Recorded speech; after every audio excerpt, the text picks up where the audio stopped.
Horror movies generally adhere to a strict formula, and usually involved a body count.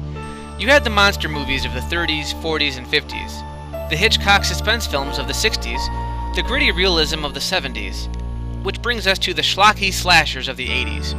But up to a certain point, horror movie icons were generally seen as faceless, knife-wielding psychopaths whose personas were only amplified by their unwillingness to talk.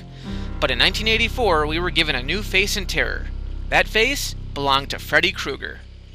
Filmmaker Wes Craven, who at that point was quickly becoming a name in horror, originally had a hard time pitching his slasher movie A Nightmare on Elm Street to studios. Even his partner and friend Sean Cunningham, the same guy who brought us Friday the 13th, turned it down, claiming that it wasn't scary because most of it took place in a dream setting. The film was a bit of a departure for Craven, who up until that point had made movies based at least partially in reality. Last House on the Left was a grisly tale about two innocent women who get kidnapped, raped, and murdered by a group of escaped convicts. And The Hills Have Eyes, while a bit more far-fetched, was about a Midwestern family that gets trapped in the middle of the desert by a family of demented cannibals. However, Nightmare would prove that horror could be done within a fantasy setting, if done correctly. Wes Craven gave his project over to then up-and-coming studio New Line Cinema, which at that point mainly distributed films. New Line founder Robert Shaye went off to raise the money for the film, and the movie became the springboard for one of the world's most best-known Hollywood villains. The character Freddy Krueger, played all this time by screen legend Robert Englund, was actually inspired by a bully Wes knew as a kid.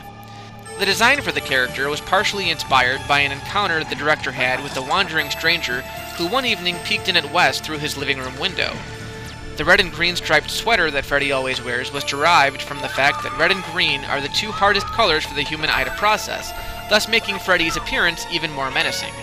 And Freddy's main weapon of choice, a glove filled with razor-sharp claws, came from the fact that knives were the earliest known weapons used by mankind, and gave the character a primeval quality. The story goes like this.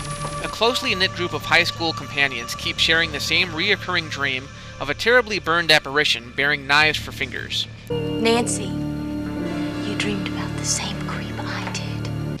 The dreams seem to be more real than normal, and the characters begin to question their own sanities.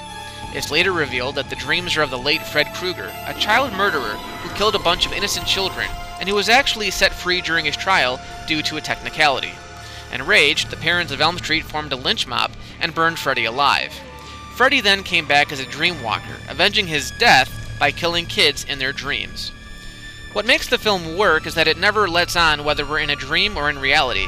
It successfully blurs the two lines together, so we're never quite sure when Freddy's going to strike. Unlike Jaws or Friday the 13th, which gave us a cue every time they were lurking nearby, Nightmare gives us a villain that just isn't very predictable. Also, because he's in a dream, he can constantly set his own rules.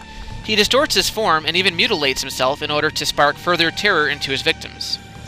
This one isn't so much about the body count because there are only 4 characters to concern ourselves with.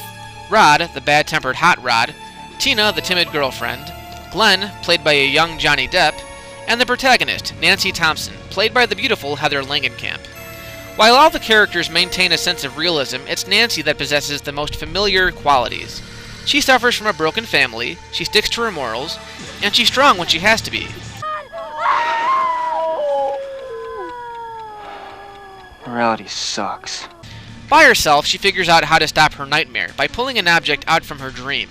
The kills are all memorable, enhanced by tons of gore, but also striking a nerve with their cruelty. There's nothing charming or forgiving about Krueger as he slashes away at his victims, and each murder seems more profound than the last, building the suspense until the epic climax, where Nancy has to fight Krueger in her own living room. This is a film that I could seriously go on and on about. It's chillingly inventive, creepy, cruel, and scary, and we actually fear for the human characters, which is usually rare in a slasher movie, where the audience more than likely roots for the bad guy. Like the original Friday the 13th, this one set the tone for a slew of sequels to follow. But there's only one Nightmare on Elm Street, and nothing else really comes close. I had a heart-on this morning when I woke up, Tina. Had your name written all over it. There's 4 letters in my name, Rod. How could there be room on your joint for 4 letters? Hey, up yours with a twirling lawnmower.